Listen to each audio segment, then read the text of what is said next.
Good morning student. आज वापस से आपके लिए लेके आया हूँ एक बहुत ही खूबसूरत सी प्यारी सी कविता जिसका नाम है भारत गौरव।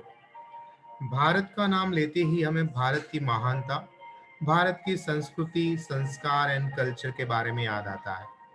एंड अपने मुंह से निकल जाता है कि अनेकता में एकता इस देश की शान है। अनेकता में एकता ये हमारे देश की शान है और इसलिए हमारा भारत देश सही में सबसे बड़ा महान है। नफरत बुरी है, न पालो इसे। दिलों में ख्वाहिश है, उसको निकालो।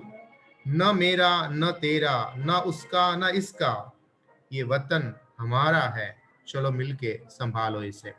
तो बात करेंगे हम भारत देश के बारे में, पर हम यहाँ पर बात करने वाले क्वेश्चन आंसर्स। गुप्त जी के द्वारा लिखा गया एक खूबसूरत सी कविता और इसके क्वेश्चन आंसर्स मैं आपके सामने लेके आया हूँ। मेरा नाम है महेंद्र जोशी। सबसे पहले शुरुआत करते हैं लॉन्ग आंसर से। गुप्त जी ने भारत के गौरव को किस रूप में हमारे सामने रखा है? तो गुप्त जी कहते हैं कि भारत प्रकृति का पुण्य लीला स्थली है। यहाँ पर बहुत सारा पुण्य का कार्य हुआ है। यहाँ पर ऋषि मुनियों ने इस धरती को पावन पवित्र बनाया है। हमारा भारत देश सारे संसार के विश्व के अंदर सबसे ऊंचा, सबसे पवित्र एक सिरमौर है। इवन भगवान ने ही यहाँ पर अपने भवभूति, अपना अवतार यहाँ पर लिया है और इसका यहाँ पर भंडार है। इसलिए भारत भारत नहीं है, भारतवर्ष है। यहाँ के निवासी आर्य है और इसी आर्य ने हमारी भारत भूमि को प्रसिद्ध किया है, पवित्र किया है। आर्यों ने संसार की विद्या, कला एंड कौशल की शिक्षा इस भारत देश को प्रदान की है और इसलिए गुप्त जी कहते हैं कि भारत के ऊपर मुझे सबसे ज्यादा गौरव, प्राउड है कि हम इस भारत देश में रहते हैं। क्वेश्चन नंबर 2, भारतवासियों के बारे में गुप्त जी क्या कहते हैं? तो भारतवासी के अनुसार, गुप्त जी के अनुसार कहते हैं कि भारतवासी हम लोग आर्य के संतान हैं। एक समय था जब आर्य की विद्या, आर्य की कला एंड कौशल सबसे आगे चलते थे। ज्ञान विज्ञान के क्षेत्र में उसके जैसा मुकाबला करने वाला कोई नहीं था और ना ही कोई हो सकता था। परंतु आज हम महान आर्यों की संतान होकर भी आज भारतवासी अधोगति पे पड़े हुए हैं।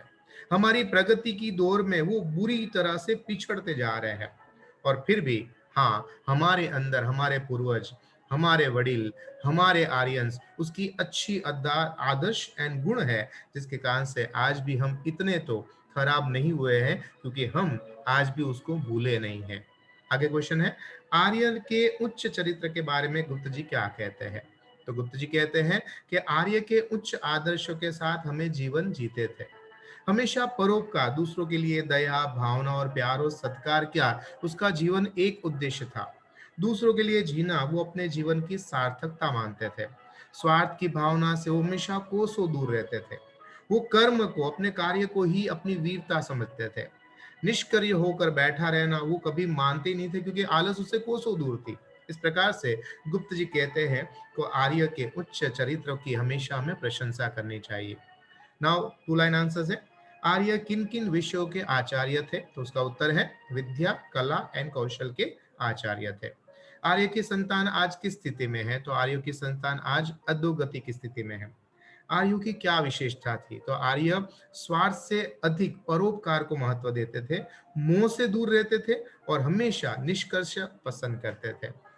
भारत को प्रकृति का लीला स्थल क्यों कहा जाता है? भारत में हिमालय के समान मनोहर पर्वत है, गंगा जैसी परम पवित्र नदियां है और इसलिए भारत को प्रकृति का परम पवित्र लीला स्थल कहा जाता है। भारतवर्ष को वृद्ध क्यों कहा गया है? क्योंकि भारतवर्ष सबसे पुराना है, इसलिए इसको वृद्ध कहा गया है। विधाता ने नर सृष्टि का विस्तार कहाँ से किया? तो विधाता ने नर सृष्टि का विस्तार भारत से ही किया है।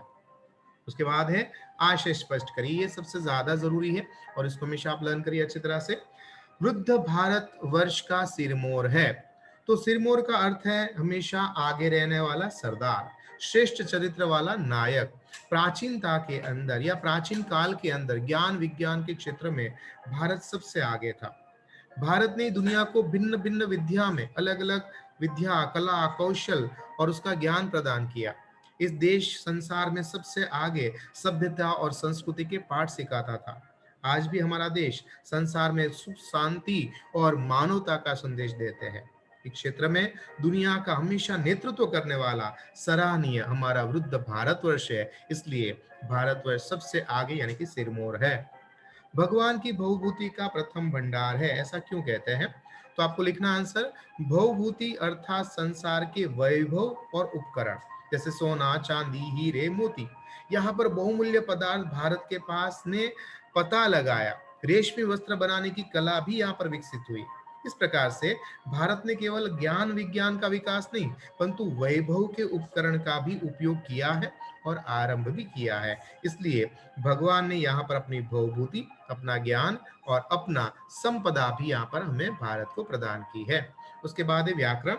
हिमालय हिमगिरी गंगा भागीरथी गिरी पर्वत भूमि धरा विश्व संसार मदिरा शराब निश्चेष्ट निष्क्रिय उत्कृष्ट उन्नति। ऑपोजिट अधोगति अर्धगति वृद्ध युवा पुरातन नूतन प्रथम अंतिम विस्तार संकुचन पुण्य भूमि पाप भूमि उत्कर्ष अपकर्ष उच्च नीच। उसके बाद यहाँ पर भाववाचक संज्ञा। हमें अपने हिमालय पे गर्व है, जिसमें भाववाचक संज्ञा गर्व है। मानव सृष्टि का विस्तार भी यही हुआ है, उसमें है विस्तार। हमेशा भाववाचक संज्ञा इस तरह से हम पहचान कर सकते हैं कि ऐसा शब्द जिसको हम फील कर सकते हैं, महसूस कर सकते हैं। और ऐसे वर्ड है गर्व, विस्तार, दशा, पवित्रता, लाभ और उपकार। इसके अलावा है विशेषण। कैसा क्वेश्चन करने से हमेशा आपको विशेषण मिलता है, जैसे कि क्रीड़ा भूमि कैसी है, तो कि पावन है। भारतवर्ष कैसा है, बूढ़ा है। यहाँ पर चरित्र कैसा है, उच्च है। पर्वत कैसा है, मनोहर है। और नदी कैसी है, पवित्र है। बहुत ही इजीली आपको आंसर मिलते हैं विशेषण के। उसके बाद है आपके लिए विशेषण के और आगे रखने वाले हमेशा कार्य है, वो है शब्द समूह। और वो है पृथ्वी पर बसा हुआ संसार भूलोक, पवित्र क्रीड़ा भूमि यानी कि लीला स्थल, मन को हरने वाला मनोहर, आदर्श आचरण करने वाला आचार्य, केवल अपना स्वार्थ देखने वाला स्वार्थरत, संसार की रचना करने वाला देवता यानी कि ब्रह्मा जी। तो इस तरह से हमारे क्वेश्चन आंसर के साथ बहुत ही बढ़िया सा ये काव्य, जिसका नाम था भारत गौरव, आशा करता हूँ अच्छी तरह से समझ में आएगा। Long answer, two line answer, one line answer इसके बहुत ज्यादा इंपॉर्टेंट है। अगर अच्छा लगे इसको शेयर करिए, सब्सक्राइब करिए एंड हाँ, 2 लोगों तक जरूर पहुंचाएगा। एंड कमेंट जरूर करिएगा कि नेक्स्ट आपको कौन सा चैप्टर चाहिए, उस हिसाब से हम आपका चैप्टर जरूर बनाएंगे। तब तक मुझे आज्ञा दीजिए। आपका दोस्त, आपका मित्र, आपका गुरु Mahendra Joshi. Thank you very much.